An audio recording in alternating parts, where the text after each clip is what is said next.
मां हूं, धरती मां। कथा बहुत रोचक होती जा रही है। रावण धीरे धीरे सारे संसार के लिए संकट बनता जा रहा है।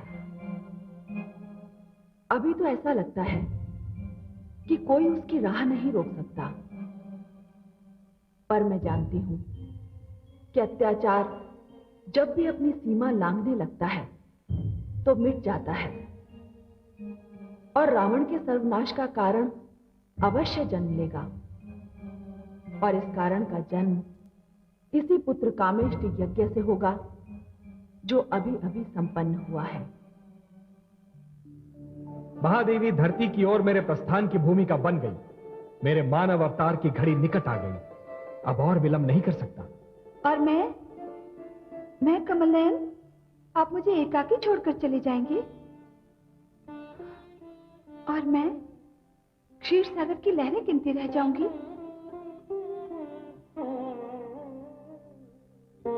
नहीं देवी, जहां मैं वहां आप। हमारा बंधन तो अटूट है।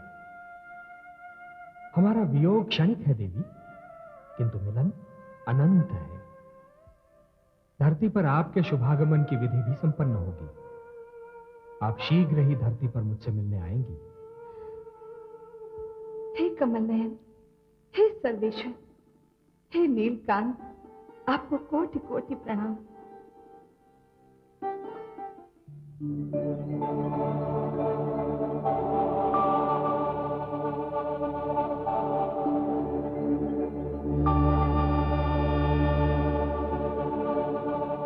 स्वामी,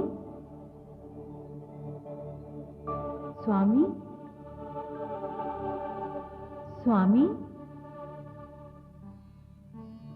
इतना व्यस्त तो मैंने आपको पहले कभी नहीं देखा स्वामी।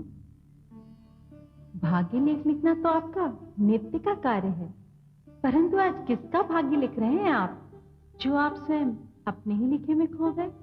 आपको जो कष्ट हुआ उसके लिए मैं क्षमा चाहता हूं देवी, किंतु आपने सत्य ही कहा कि मैं स्वयं अपने लिखे में ही खोसा गया था। उसी का तो कारण जानना चाहती हूँ मैं। आज किसका भाग्य लिख रहे हैं आप? हे देवी, धरती पर 3 नारियां पुत्रों को जन्म देने वाली हैं। मुझे भाग्य तो समस्त पुत्रों का लिखना था, परंतु उसमें से एक अर्थात कौशल्या पुत्र का भाग्य रचते रचते मैं स्वयं आनंद विभोर होकर उसमें खो गया। हे देवी, कौशल्या पुत्र राम मानव रूप में वो देवता होगा जो मानव के परस्पर संबंधों का उदाहरण प्रस्तुत करेगा, ऐसा उदाहरण जो पहले किसी ने प्रस्तुत नहीं किया। हां देवी, मानव संबंधों की ऐसी परिभाषा, ऐसी व्याख्या जो युगों युगों तक मानवता का मार्गदर्शन करती रहेगी। राजा दशरथ की तीनों रानियां गर्भवती हैं, ये तो मैं जानती थी, और ये जानकर स्वयं मुझे इतना आनंद आया कि मैंने ये निर्णय ले लिया कि राजा दशरथ के पुत्रों के जन्म के समय मैं स्वयं आपके साथ अयोध्या चलूंगी। अवश्य देवी, ये बहुत अद्भुत दृश्य है। देख रही हूँ स्वामी, राजा दशरथ की तीनों रानियां अपने गर्भवती होने का समाचार एक दूसरे को सुनाना चाहती हैं, परंतु लाज ने उनकी वाणी पर अंकुश लगा रखा है।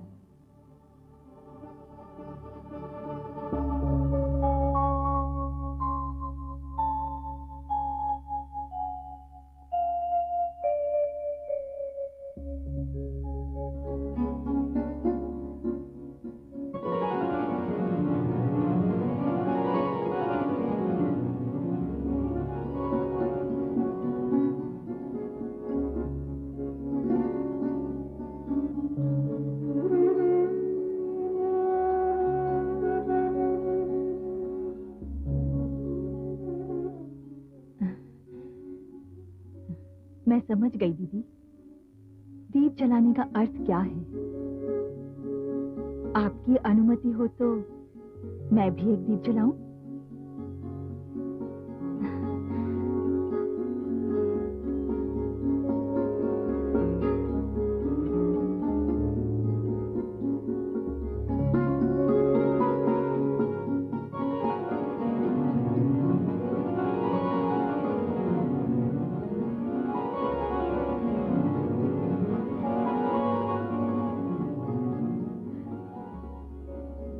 महाराज के भवन को प्रकाशमय बनाने में मैं भी अपना योगदान देना चाहती हूँ।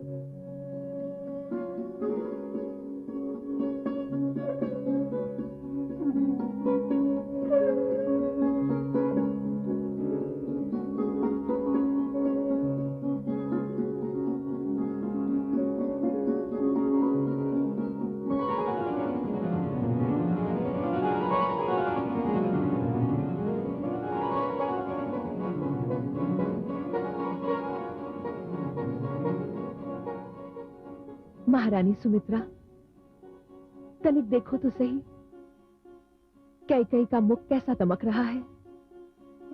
मेरी तो आंख नहीं ठहर पा रही इसके सुंदर मुखड़े पर।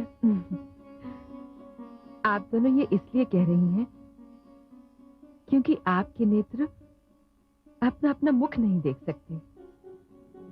मैं देख सकती हूँ कि आप दोनों के मुखड़े अपने अद्भुत प्रकाश से मुझे चकाचौंध किए दे रहे हैं।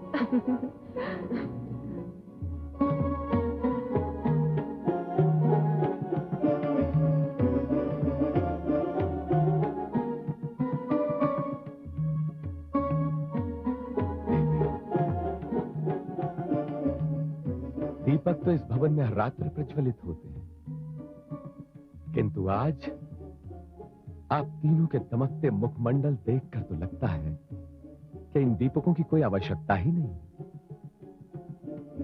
आज इस भवन में ऐसा उजाला है मानो धरती पर सूर्य और चंद्रमा उतर आए। महाराज, यदि नहीं उतरे तो उतरने वाले हैं। आपकी तीनों रानियां ऐसे सुपुत्रों को जन्म देने वाली हैं जो इस धरती पर सूर्य और चंद्रमा के समान होंगे। आपके पुत्र केवल अयोध्या पर ही नहीं, पूरे संसार पर राज करेंगे। हाँ, ईश्वर करे आपके मुख से निकले शब्द सार्थक हो जाए।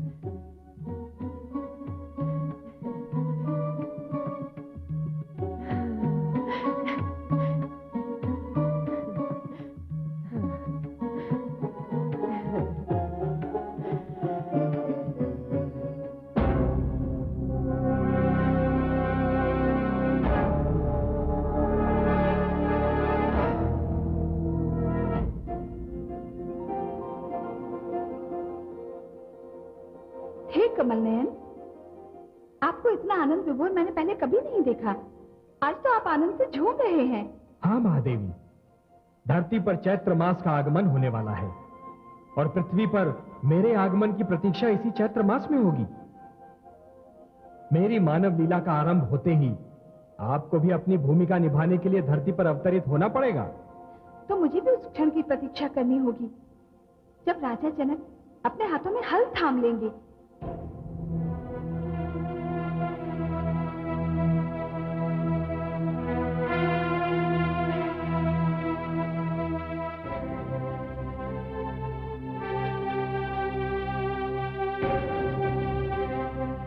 प्रणाम राजगुरु। आयुष्मान भव। विराजिए।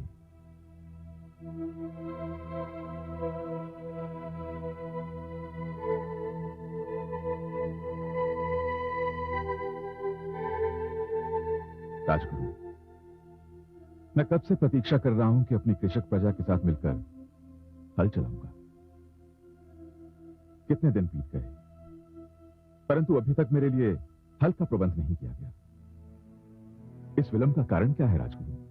राजन, आपके लिए हल बनवाने का उत्तरदायित्व महामंत्री ने अपने कंधों पर लिया था और इसके लिए मिथिला के सर्वश्रेष्ठ शिल्पियों को भी बुलवाया था।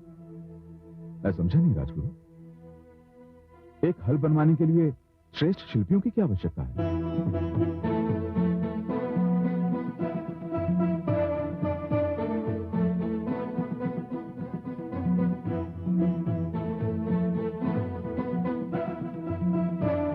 मिथिला नरेश की जय हो।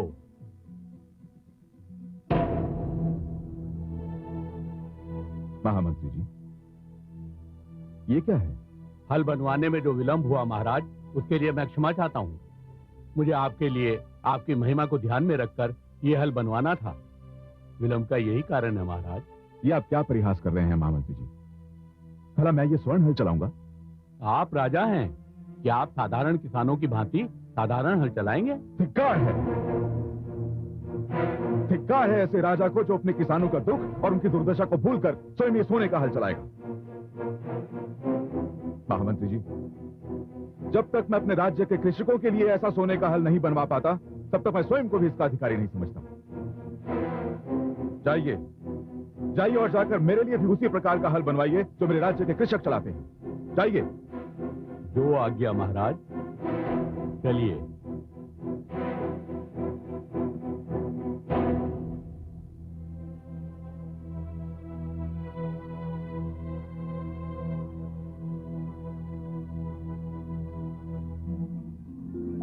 देखा आपने महादेवी, देखा आपने प्रजापालक राजा जनक को?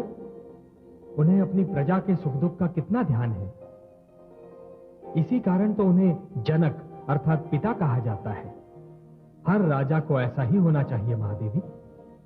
जो राजा स्वयं को प्रजा के सुख दुख से दूर रखते हैं, प्रजा की समस्याओं को अपनी समस्याएं नहीं समझते, उन्हें धिक्कार है। ये तो मेरे लिए बड़े गौरव का विषय है कि मिथिला नरेश मेरे भी जनक होंगे। महादेवी, उनके घर में जन्म लेकर आप उनका गौरव बढ़ाएंगी। देखिए महादेवी, धरती पर चैत्र की बयार लहरा रही है, शुक्ल पक्ष की बेला है। मुझे अनुमति दीजिए महादेवी, मुझे अनुमति दीजिए। अभी तो मुझे समस्त देवलोक का भ्रमण करके एक एक देव से विदा लेनी है। धरती पर मेरी मानव लीला का प्रथम चरण अयोध्या से प्रारंभ होगा।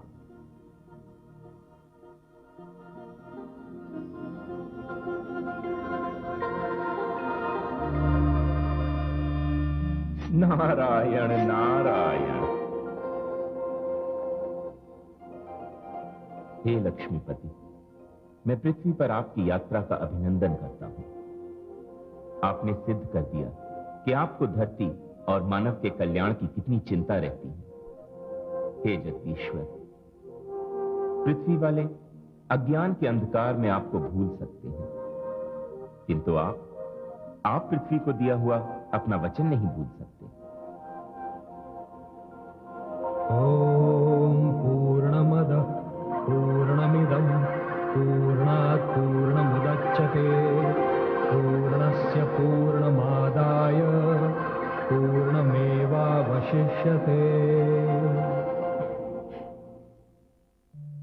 अब तो मेरी पुत्री को कोई कष्ट नहीं होगा। हाँ। पुत्री, देख, मैंने तेरे लिए औषधि बनाई है। इसका प्रयोग करने से तुम्हें तनिक भी प्रसव पीड़ा नहीं होगी। हाँ। धन्यवाद धाई माँ। आप मेरा कितना ध्यान रखती हैं। क्यों ना रखूं? माँ बनकर पाला है तुम्हें, वर्षों इन हाथों का झूला बनाकर झुलाया है तुम्हें। अपनी कोख से जन्म ना दिया तो क्या हुआ? तुम्हारे पोषण का कष्ट तो झेला है ना मैंने। ये लेप लगा ले। आपने दीदी कौशल्या और दीदी सुमित्रा को भी औषधि दी? क्यों दूं? उनके पास अपनी धाइयां है ना, वो दे देंगी। नहीं धाई माँ, वे दोनों मेरे लिए सगी बहनों के समान हैं। मेरे पास जो भी होगा वो मैं उनसे बांटूंगी। उन दोनों ने जो मुझे स्नेह दिया है वो मेरे जीवन का सबसे मूल्यवान धन है। इसीलिए तो मैंने महाराज के दिए हुए 2 वचन भी उनसे नहीं मांगे, जिससे हम तीनों बहनों में समानता बनी रहे। तू बहुत भोली है पुत्री। नहीं धाई माँ, यही मेरा कर्तव्य है। मैंने तो महाराज को भी अपने पास रुकने नहीं दिया, उन्हें दीदी कौशल्या के पास भेज दिया। आप ये लेप मेरी दोनों बहनों को भी दीजिए। जाती हूँ।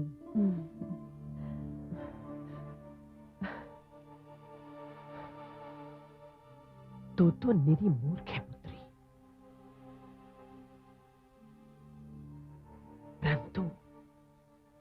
मैं तुझे पटरानी बनाकर ही छोड़ूंगी।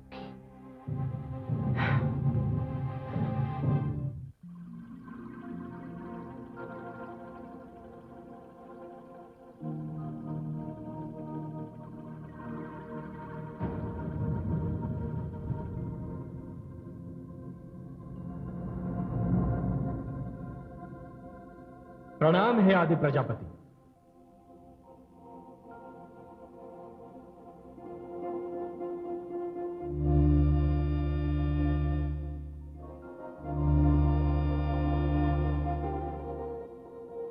आपके जाने से पृथ्वी का अवश्य कल्याण होगा, किंतु हमारे देवलोक सूने हो जाएंगे। हम तो उस क्षण की प्रतीक्षा करेंगे जब आप मानव लीला समाप्त करके लौटेंगे। हे ब्रह्मा, धरती पर जन्म लेने का आनंद ही कुछ और है। जो कार्य मैं वामन अवतार लेकर पूरा नहीं कर सका, उसे इस अवतार में अवश्य पूरा करूंगा। यह मेरा पूर्ण मानव अवतार है, जिस मानव का स्वयं आपने निर्माण किया है आदि प्रजापति। उस मानव के जीवन के लिए आदर्शों और मूल्यों का निर्माण करने में जा रहा हूं। उसके जीवन के कल्याण के लिए मर्यादा स्थापित करने जा रहा हूं। मुझे विदा दीजिए। हे सर्वेश्वर, धरती आपकी प्रतीक्षा कर रही है।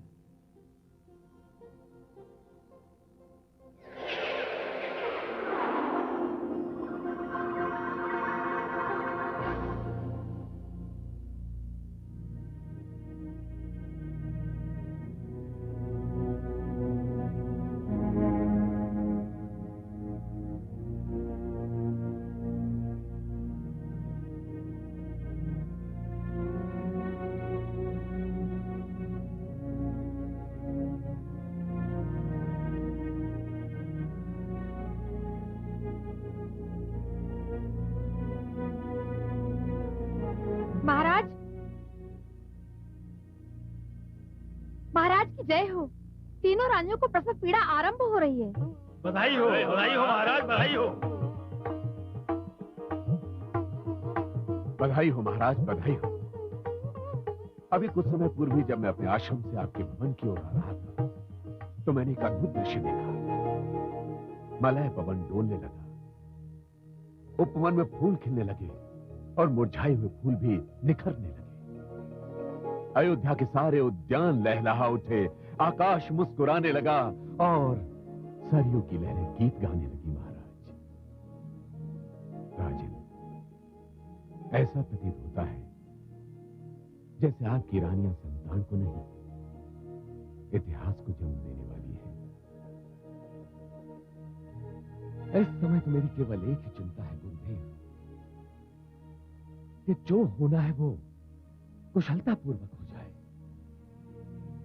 शिशुओं और माताओं को कोई कष्ट ना हो और वे स्वस्थ रहें। तथास्तु, ऐसा ही होगा महाराज।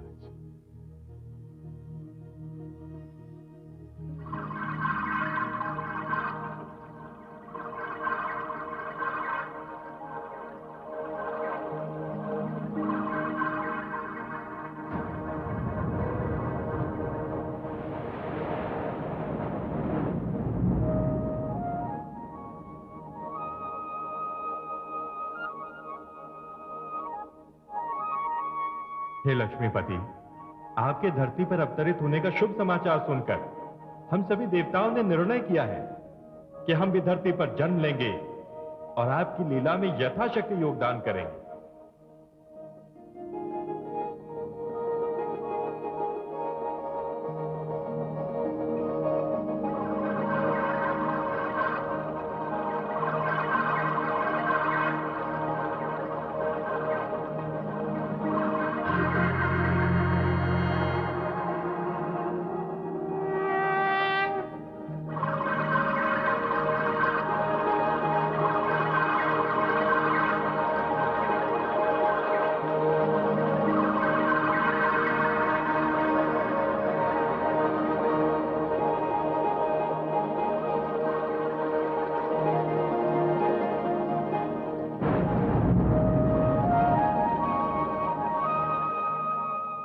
प्रणाम श्रीहरि। प्रणाम भोलेनाथ। आपके इस अवतार से धरती धन्य हो जाएगी। सारी अयोध्या नगरी पुष्पों से महक रही है, दीपों से जगमगा रही है। मैं भी आपके इस बाल रूप के स्वागत के लिए धरती पर आना चाहता हूं। आपके कार्यों में आपका सहयोगी बनना चाहता हूं, परंतु हे प्रभु, मैं ये निर्णय नहीं कर पा रहा हूं कि मुझे किस रूप में धरती पर आना चाहिए। आप ही मुझे परामर्श दीजिए।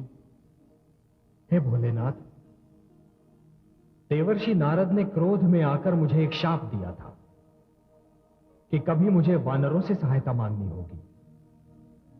भोलेनाथ, उचित यही होगा कि आप कृपया वानर रूप में अवतरित हो, जिससे देवर्षि नारद का शाप रूपी ऋण उतर जाए। हे सर्वेश्वर, आपके इस मार्गदर्शन के लिए आपको कोटि कोटि धन्यवाद।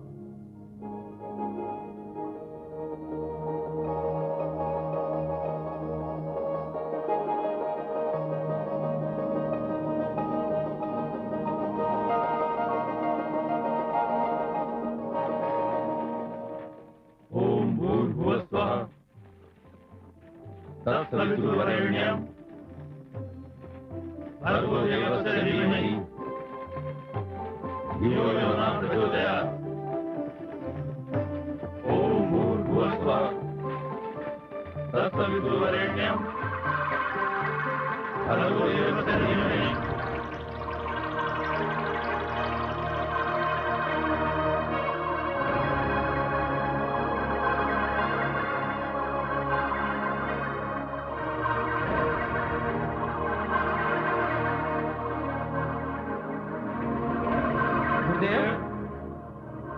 ये तो अद्भुत दृश्य है। ये कैसा चमत्कार है। धरतीवासियों की पुकार सुन ली गई है। ईश्वर धरती पर आ रहे हैं। आओ उनके आगमन का स्वागत करें। शांताकारं भुजगशयनं पद्मनाभं सुरेशं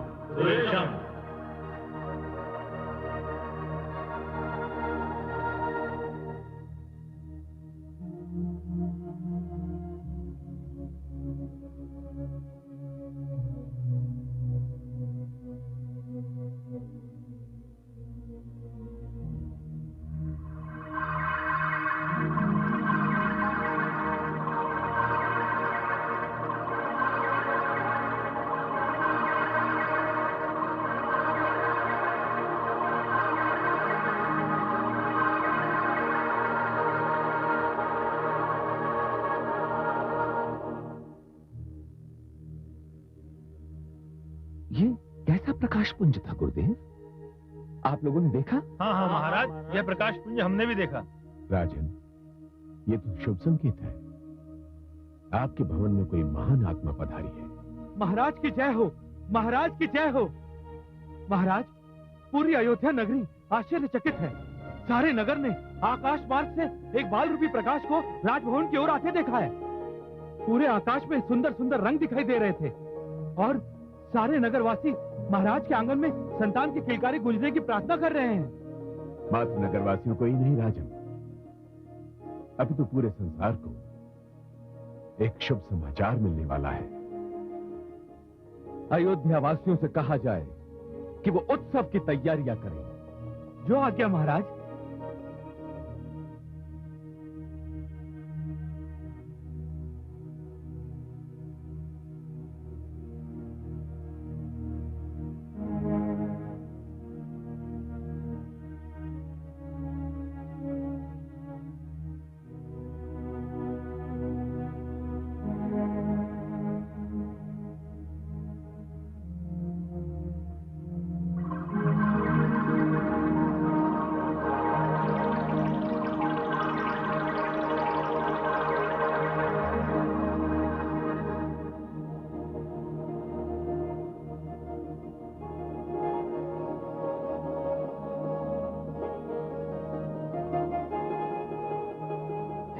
कौशल्या,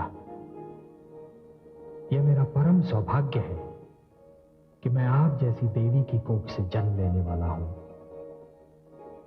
मैं मानव कल्याण हेतु धरती पर अवतरित हो रहा हूं माता, और आज मेरे हर्ष की कोई सीमा नहीं है। हे माता, ये तो आप स्वयं नहीं जानती कि आप देवी शतरूपा का अवतार है, और मेरे पिताश्री स्वयं मनु हैं, जो इस बार महाराज दशरथ बनकर अवतरित हुए हैं। हे माता, मैं इस पृथ्वीलोक के प्रथम पुरुष और प्रथम नारी के घर जन्म ले रहा हूं, और आपकी ममता और स्नेह के लिए तरस रहा हूं। हे माता कौशल्या, मैं आप दोनों के पुत्र के रूप में एक आदर्श पुत्र का उदाहरण स्थापित करूंगा और मर्यादा पुरुषोत्तम कहलाऊंगा। मेरा प्रणाम स्वीकार कीजिए माता।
जय हो महाराज।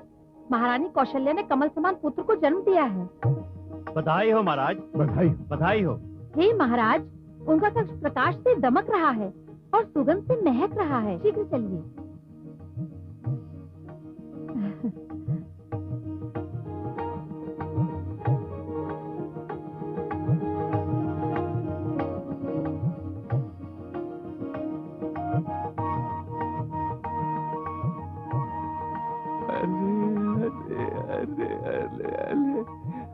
मेरा पुत्र, मेरा नन्हा मुन्ना प्यारा सा पुत्र, मेरे लाल, मेरी आंखों का तारा, मुझे पिताश्री कहकर पुकारने वाला मेरा पुत्र आ गया तू। हे ईश्वर, हे परमेश्वर, तूने मुझे पुत्र रत्न प्रदान कर मेरे जीवन की अमावस को पूर्णिमा के चंद्र सा जगमगा दिया। मैं धन्य हो गया प्रभु, अयोध्या धन्य हो गई।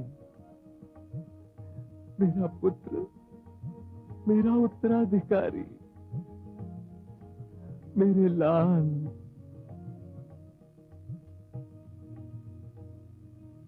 भय प्रगट कृपाला, दीन दयाला, कौशल्या हितकारी, हर्षित महतारी, मुनि मनहारी, अद्भुत रूप विचारी, लोचन अभिरामा, तनु घन श्यामा, निज आयुध भुज चारी, भूषण बनमाला, नयन विशाला, शोभा सिंधु खरारी। प्रिय, देखिए तो हमारा पुत्र कितना सुंदर है।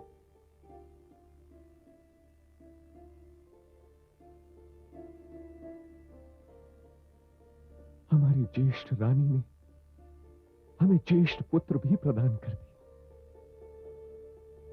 आपने हमारे जीवन को एक सुखद कोलाहल से भर दिया है प्रिय। आपने हमारे रघुकुल को वो दीपक प्रदान कर दिया जिसके प्रकाश में हमारा वंश यहां से आगे बढ़ेगा। प्रिया, आप चाहें तो इस समय हमसे कुछ भी मांग सकती हैं, कुछ भी। मुझे जो मांगना था बिन मांगे मिल गया। आपके अधरों पर जो मुस्कान है, नेत्रों में जो चमक है, मुख पर हर्ष की जो लालिमा है, मैं ईश्वर से वही मांगा करती थी। आज आपको देखा तो लगा भगवान ने मेरी सुन ली, मुझे सब कुछ दे दिया। प्रणाम महाराज, प्रणाम महारानी जी। महर्षि और महामंत्री जी पधारे हैं।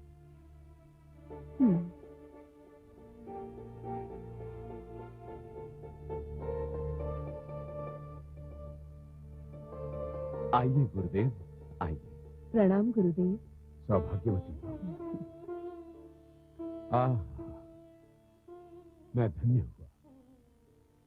राजन, इस बालक में मुझे यश, तेज, वीरता, धैर्य और मर्यादा की प्रतिष्ठा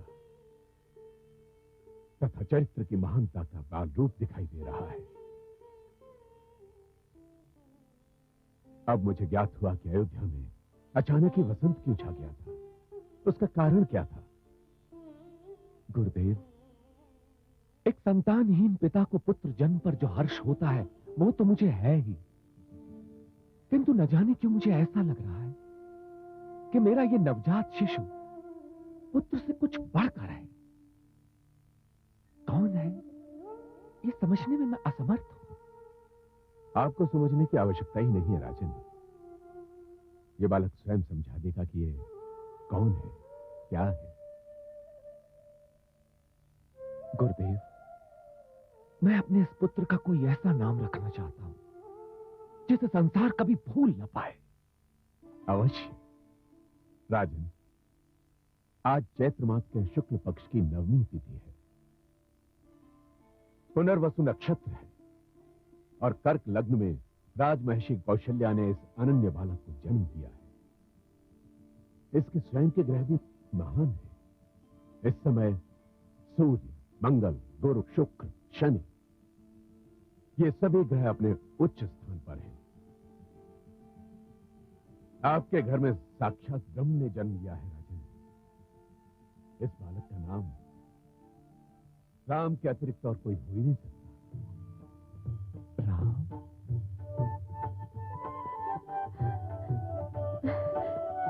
राम, राम।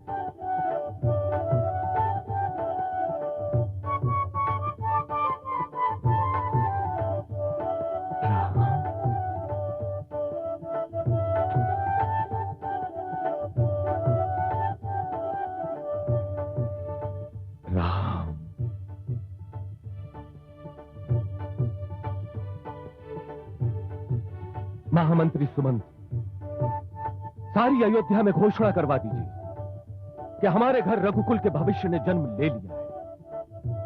अयोध्या के भावी नरेश ने जन्म ले लिया है। राम ने जन्म ले लिया है।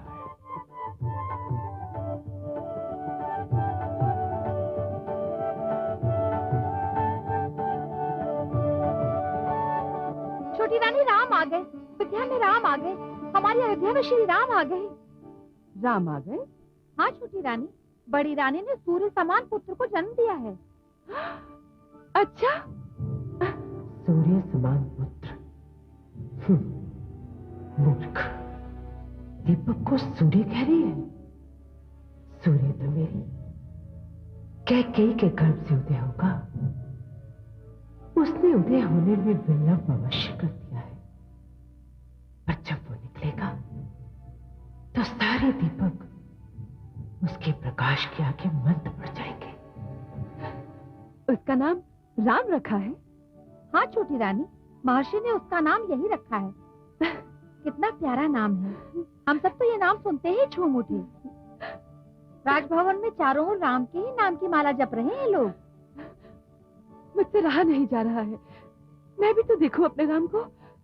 मुझसे धैर्य नहीं हो रहा है। चल, मुझे ले चल वहां। अरे अरे, तुम्हें अपनी अवस्था का तनिक भी ध्यान नहीं? इस अवस्था में यूं झटके से उठना बैठना, दौड़ने भागने का प्रयास करना हानिकारक हो सकता है। दाई माँ, इस समय मेरे हर्ष की कोई सीमा नहीं है।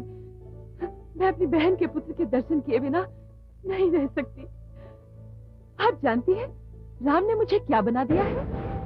क्या बना दिया है जो तुम इतनी उतावली हो रही हो? दाई माँ, राम ने मुझे माँ बना दिया है। अब जब तक मैं उसका मुख नहीं देख लेती मुझे चैन नहीं मिलेगा। चल चल, मुझे अभी वहां ले चल। चल।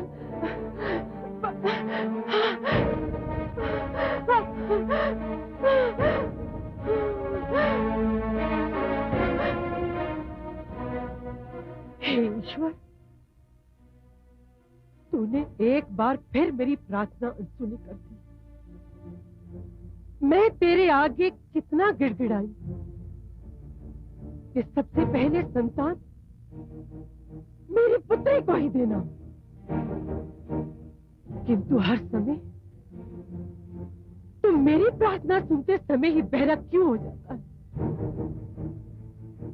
परंतु मेरा नाम भी मंत्रा है, मंत्रा। मैं अपनी पुत्री को इस राजभवन में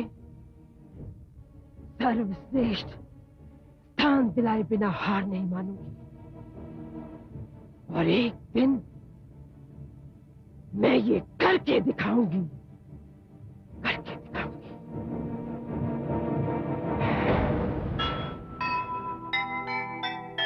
राम लला के जन्म पर झूम उठा संसार,